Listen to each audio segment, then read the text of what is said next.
While looking at her smartphone, Luna casually asked, "How much is the inheritance?" Despite the fact that Henry had just passed away, I couldn't understand why she would ask such a thing. "Your dad worked at a pretty good company, right? I think he must have saved up a decent amount," Luna said with a nonchalant tone. Exhausted and stressed, with hardly any sleep, I sighed and replied, "Henry's parents are inheriting everything. It's $0 for us." Then Luna, with her carefree attitude, said, "What? That's such a waste. I wanted to use the inheritance to go to Mateo's concert." "What are you saying? Henry, your father, just passed away. And you say something so terrible. I can't believe I have a daughter like you," I shouted, overwhelmed with anger. But Luna seemed unfazed. "Fine, I'll stop being your daughter. Bye, fake mom," she said, and left briskly. I never thought she could be so utterly devoid of empathy. All I could do was stand there, stunned. Then, one day, some time later, my smartphone vibrated. It was a call from Luna. That's right, today was the day of the broadcast. She probably saw it on TV. And that's why she panicked and called. I understood, but I chose to ignore the call. However, the ringing didn't stop. After a while, the light on my smartphone blinked. It seemed she had left a voicemail. After some time, I played voicemail. Right from the start, Luna's yelling blasted through the speaker, making me instinctively pull the phone away from my ear. "Hey, what's going on? Why are you on TV with Mateo? Answer me!" I sighed and deleted the voicemail message, despite having explained my job beforehand. Of course, it seemed Luna hadn't been listening. But I felt no obligation to explain myself to her. I didn't want anything to do with someone as terrible as Luna anymore. My name is Sophia Davis, 43 years old. I live with my husband Henry and my daughter Luna. Though, Luna isn't my biological daughter.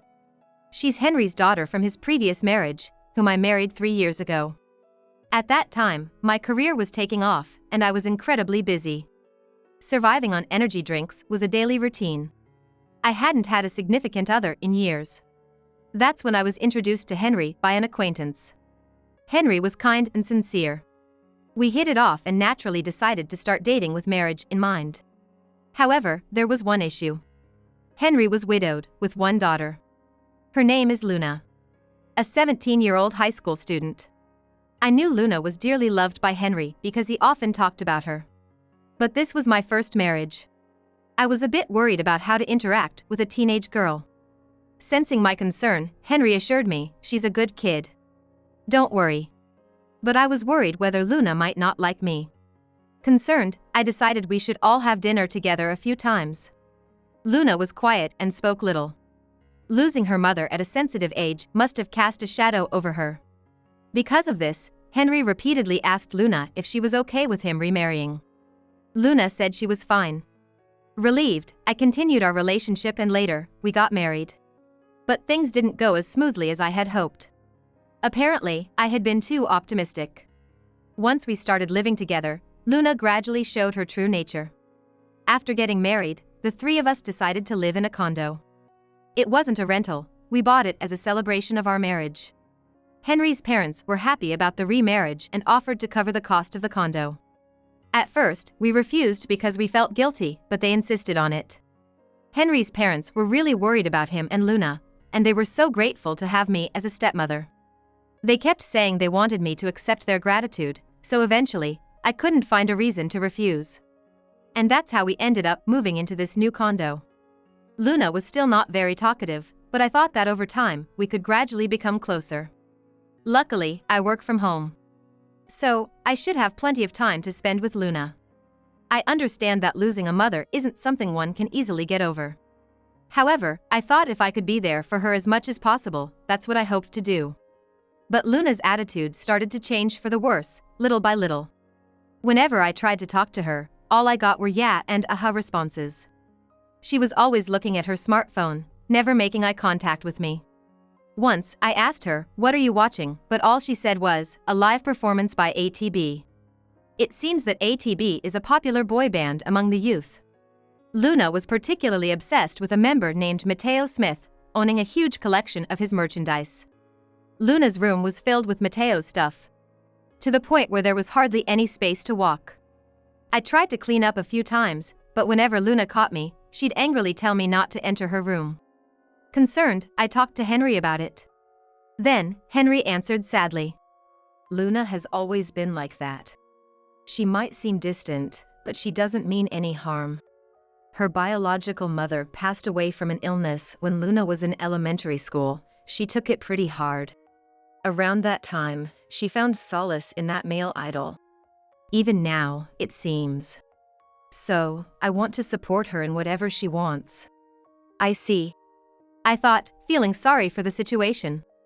Luna never let go of her smartphone, always looking at Mateo's pictures or videos. It must be her way of healing herself, I concluded. Yet, I couldn't help but feel that it was a bit too much. Her studies were neglected, and her grades were terrible. Despite this, Henry wouldn't say anything, justifying it by saying, she's been hurt by losing her mother. I understand Luna's feelings, but I also believe it's important to live a proper life. I wonder if Luna's real mother would rest in peace knowing this. One night, as I was pondering these thoughts, Henry had to go on a business trip, leaving Luna and me to have dinner together for the first time. Today, I'll try to talk with Luna. I want to have a conversation and hopefully get her to open up a bit. It would be nice if, gradually, we could talk more with each other as real people, not just through videos, I thought. I went all out cooking dinner. However, Luna was on her phone watching Mateo's videos while eating. She completely ignored anything I said. Maybe she was feeling too relaxed without Henry around. But honestly, it's a bit rude not to engage at all. If she keeps this up, it might cause her trouble when she grows up. I steeled my heart and admonished her. Hey Luna, let's put the phone down during dinner and have a chat. But when Luna looked up, she was furious. What? I'm at a good part. Mateo is talking. You get that? Don't bother me. I was stunned by her fierceness and froze. It seemed she was watching ATB's live performance, and Mateo was in the middle of his MC segment. After her outburst, Luna glared at me fiercely and ate her food with incredible speed. Then, she locked herself in her room with her phone. I was dumbfounded. Was it really worth getting this angry over? For the first time, I felt truly scared of Luna. But this was just the beginning. I had no idea that more shocking events were waiting for me. One weekday afternoon, my phone rang. It was a call from Luna's high school teacher, Mr. Davis. I paused my work to answer the phone. Hello. What did Luna do? It was a call asking me to talk to Luna about her behavior. Apparently, she had been skipping classes on weekdays to go to Mateo's concerts. Luna had been missing school for a while, and her teacher was getting suspicious. Just as they were about to ask me about it, another teacher spotted Luna coming back from a concert at the train station. When confronted, she easily admitted to having gone to the concert. I felt dizzy with shock. Indeed, Luna had gone to see Mateo's concert. But I had only given her permission for the weekends at the end of the month. Skipping school on a weekday was definitely out of the question. Yet, to think she lied and skipped school. I apologized profusely to the teacher. This behavior was inexcusable. I had to make it clear. In the evening, when Luna finally came home. Luna, can we talk for a sec? She looked annoyed and tried to ignore me. But I quickly grabbed her arm. Please listen, this is important. What? Make it quick. I got a call from your teacher today.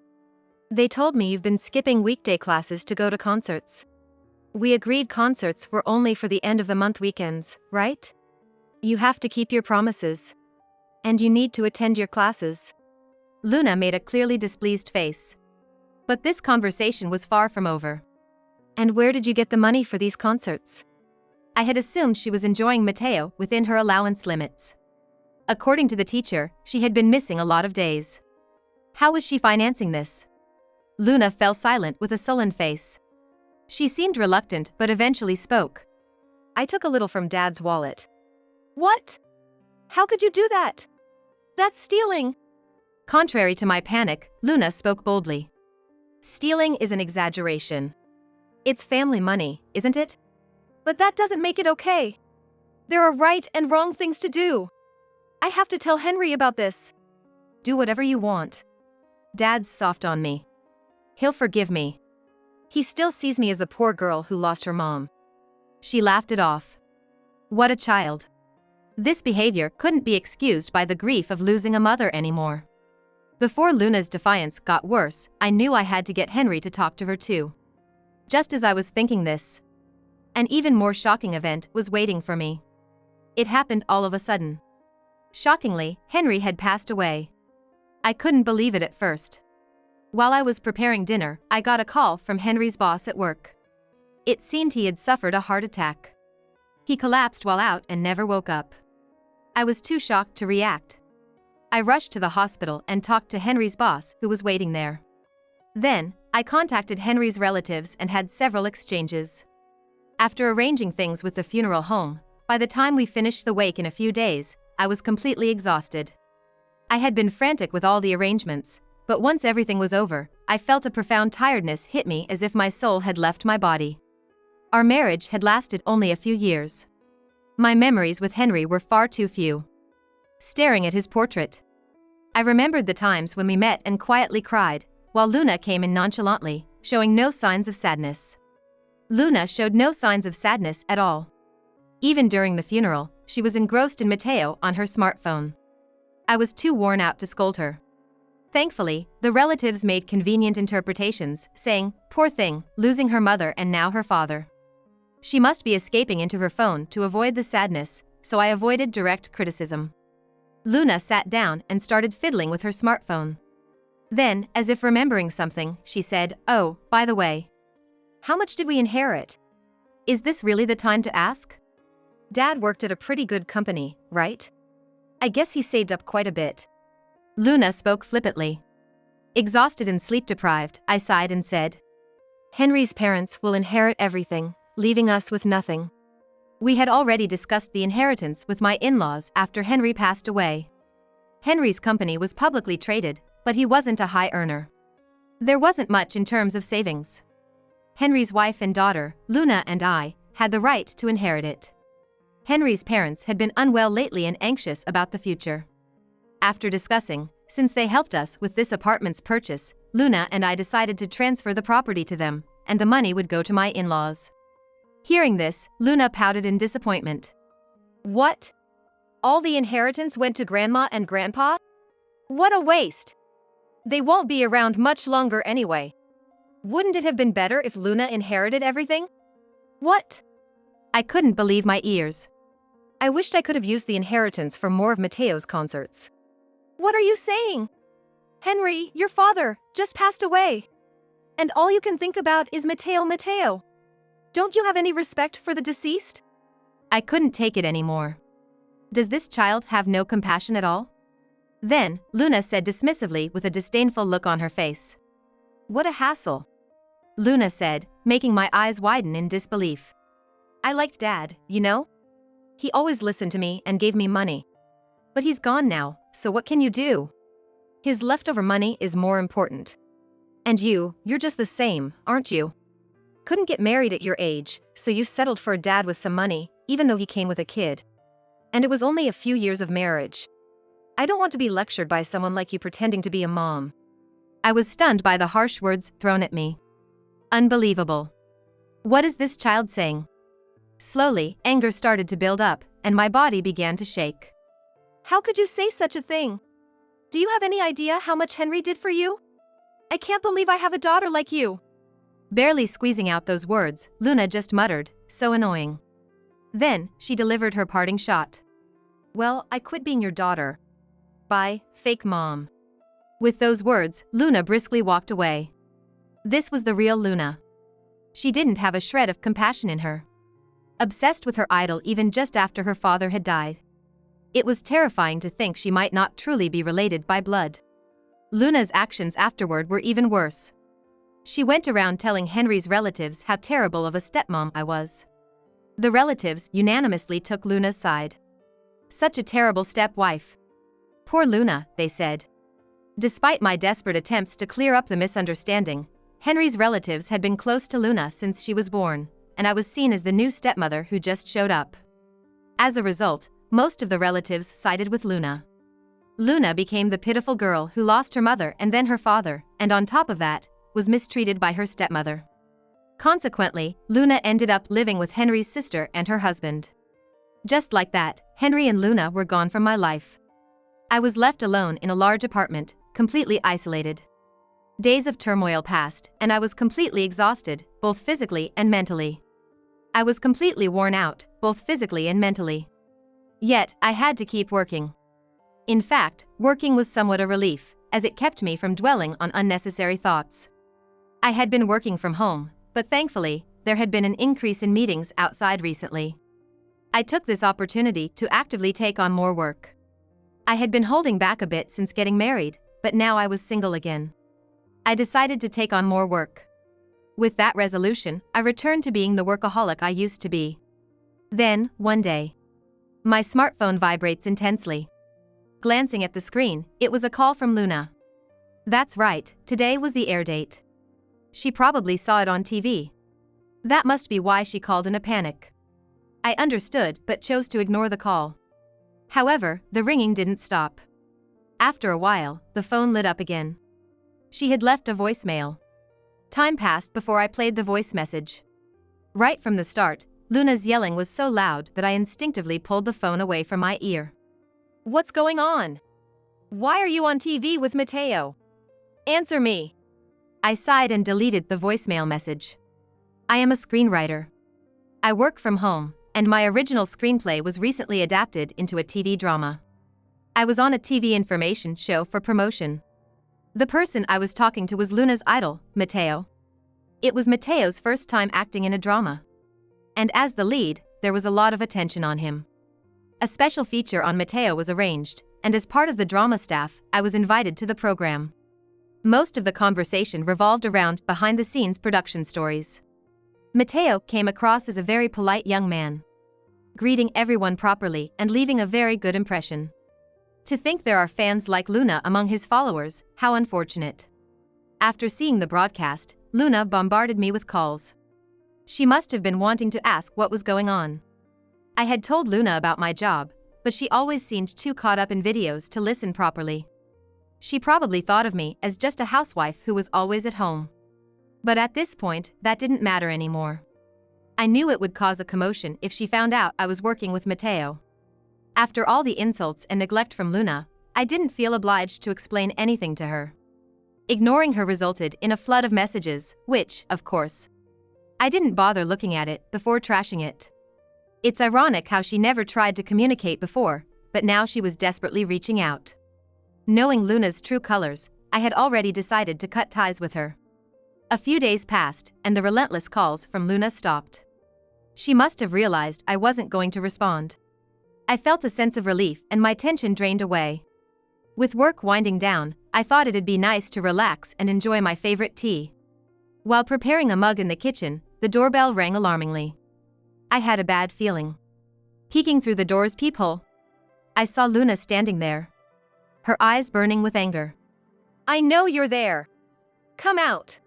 Why are you talking to Mateo behind my back? Of course, there was no way I was going to face her. But her tirade continued for a while. Hey, answer me. Luna hurled insults and banged on the door. Eventually, she even started making personal attacks. It was unbearable to listen to, and it would cause a disturbance to the neighbors if it went on any longer. I clutched my smartphone and dialed 911. Soon after, the sound of a police siren echoed nearby. Hearing this, Luna clicked her tongue and quickly left. Truly, her ability to flee was unmatched. Afterward, I briefly explained the situation to the police officers who arrived. They said they would patrol around my home for a while. This should keep things safe for a bit. But if I continue to be harassed near my home, I'll have to consider moving or temporarily living in a monthly rental apartment. However, my primary focus right now is on the drama script. I want to concentrate on this work until it's finished. That's right. I finally figured out the last twist I had been pondering. I suddenly had a breakthrough. I fired up my computer and started typing rapidly. Time passed. And fortunately, Luna hasn't come to my house since. She must have given up. Thanks to that, I was able to focus on my work, and the script was successfully completed. Today, I was going to observe the filming of the drama. The climax scene was set in a suburban park. After briefly greeting the production staff, I decided to watch the shooting from the back. Everything seemed to be going smoothly, with the actors chatting happily as they came off the location bus. Wait a minute. But Matteo, the lead actor, seemed down. He appeared somewhat subdued. Was something wrong? Despite my concerns, the shooting went on smoothly. This scene required extras, so there was a crowd waiting at the edge of the park. Suddenly, the area became noisy. "Someone stop this woman!" A shout rang out, and a woman burst through the crowd, gasping for breath as she approached where Matteo and the others were gathered. "Matteo, I finally found you!" It was Luna, wearing flashy makeup and a smile, leaving Matteo visibly confused. "Hey, why did you talk to that lady but not to Luna? I attend every concert, you know? I buy so much of your merchandise. After spending so much money, why won't you say anything to me?" Luna was ranting incoherently. The next moment, 2 security guards restrained her. The drama production staff quickly moved Matteo away. "Are you okay?" "Yeah." Matteo, looking pale, moved to the back with the other actors. I could overhear the staff gossiping. "Matteo has been dealing with a stalker lately. Seems like a female fan has been following him around a lot. I heard about that too. She's been lurking around his home and even followed him on his days off." "Really? Is that her?" Devoted fans can be really scary. That's why Matteo hasn't been himself lately. Hearing this, I got goosebumps. Considering Luna's recent behavior, I had a feeling she might do something drastic. The relentless calls to me, showing up at my house to spew insults. If her obsession had turned towards Matteo, Luna's love had twisted into something ugly, turning her into a stalker. Her excessive following troubled and pressured Matteo. But of course, Matteo could never reciprocate Luna's affection. Luna, driven to the brink, disguised herself as an extra and infiltrated the drama set. To go to such lengths. It's beyond disbelief, almost pitiable. I decided to confront her and approached Luna. "It was you, wasn't it?" "You! Why are you getting cozy with Matteo? Matteo's side is reserved for Luna. Don't you dare interfere, or you won't be forgiven." Even while being restrained by security, Luna glared at me with a piercing gaze. I spoke to her calmly. "Hey, how long are you going to keep this up? Being so obsessed with your desires that you don't consider others' feelings, hurting the people around you. Do you even realize the pain you're causing?" "Huh? For Luna, Matteo is everything. Everything else doesn't matter. I don't care what happens to anyone else. Just don't get in Luna's way, lady." "Enough already." My words brought a sudden silence over the area. "What are you saying? So spoiled. Nobody will love someone who only thinks of themselves, without a shred of compassion." "I'm not loved." "What are you talking about? That's impossible. Take that back." Luna then started thrashing violently, looking like she might lash out at any moment. I sighed. "Even after all this, you still don't understand. You're the worst kind of person, unable to grasp how others feel. I don't want to talk to you ever again. Forever." Upon hearing my words, Luna let out an indescribable scream. People gathered at the park watched Luna, who was screaming in the middle, from a distance. However, not a single person showed her any sympathy. Instead, there were more looks of disdain. Matteo himself, seeing Luna's behavior, had an expression like he was completely taken aback. Being looked at like that by the idol she had so passionately adored would surely leave a lifelong scar on Luna. Shortly after, the police arrived. Likely called by someone. Luna was arrested on the spot for stalking. She was quickly put into a patrol car and taken away. Even after the police vehicle left, the scene remained disturbed for a while. Seeing Matteo, I rushed over to him. "I'm sorry. That girl is actually the stepchild of my late husband. I don't know what to say for causing you trouble." Matteo looked conflicted. But he met my gaze and spoke clearly. "Please don't apologize. In this line of work, there are occasionally fans who go too far. But they're not all like that. There are many important fans who support me. For them, I refuse to give up. Let's complete this drama no matter what." That's right, I had forgotten what's important because of Luna. For the fans who love this drama, what we need to do now is to do our job well. Yes, you're right. Thank you. Saying that, Matteo and I smiled at each other. The shooting continued. The drama, in fact, was about the main character, played by Matteo, being troubled by a stalker who is his ex-girlfriend. The final showdown with the stalker was inspired by Luna's episode, which I expanded upon.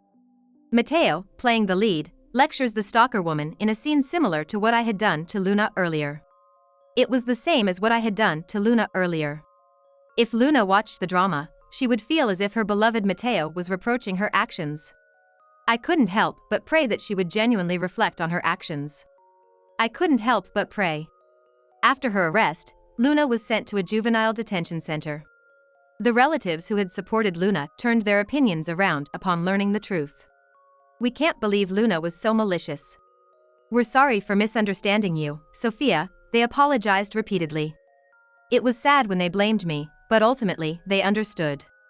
Feeling as if a weight had been lifted off my chest, my spirit lightened. Then, Henry's sister and her husband kicked Luna out of their house upon her return from detention. Luna has started working at a nightclub with a dormitory. Now, she's infatuated with a nightclub, incurring a level of debt incomparable to when she was chasing after Matteo. I've heard she's borrowing money from dubious lenders. I was disheartened. Luna must have watched that drama. However, Matteo's lecture seemed to have passed her by without making an impact. Luna might be the kind of person who can't live without being dependent on something. Losing her mother at a young age could be a factor, but her behavior only escalated, ignoring any advice from those around her. And in her determination to fulfill her desires at all costs, she eventually resorted to criminal activities. Despite being arrested, her habit of dependency seems unchanged. At this point, there seems to be no hope for her recovery. She seems doomed to end her life unable to escape the quagmire of desire.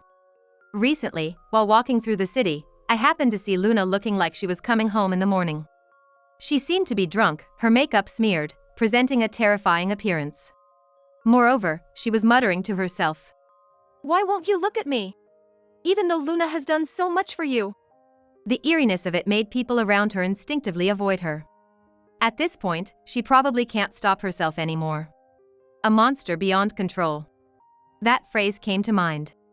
All I can do is to never involve myself with Luna again. That's about all I can do. Meanwhile, I've been busy. The drama was a success, with good ratings, and streaming views are high. It has maintained its popularity even after ending, and there are already talks of a second season and a movie adaptation. As someone involved in the drama's production, I couldn't be happier. Matteo has regained his spirits. It seems that Matteo was once troubled by the presence of a stalker named Luna, but now he has fully recovered. His acting in that drama was praised, and now he appears in various dramas and movies. His career is expanding, and his popularity is rising even more. I, too, am thrilled with the influx of new work coming my way. It's been an incredibly fulfilling time, something I couldn't have imagined a while back. In exchange, my private life has become solitary, but I'm not lonely. No matter what happens, my work supports me. Thinking this way fills me with motivation. Today, I'll write my story again. I open the window and bask in the sunlight. Smiling.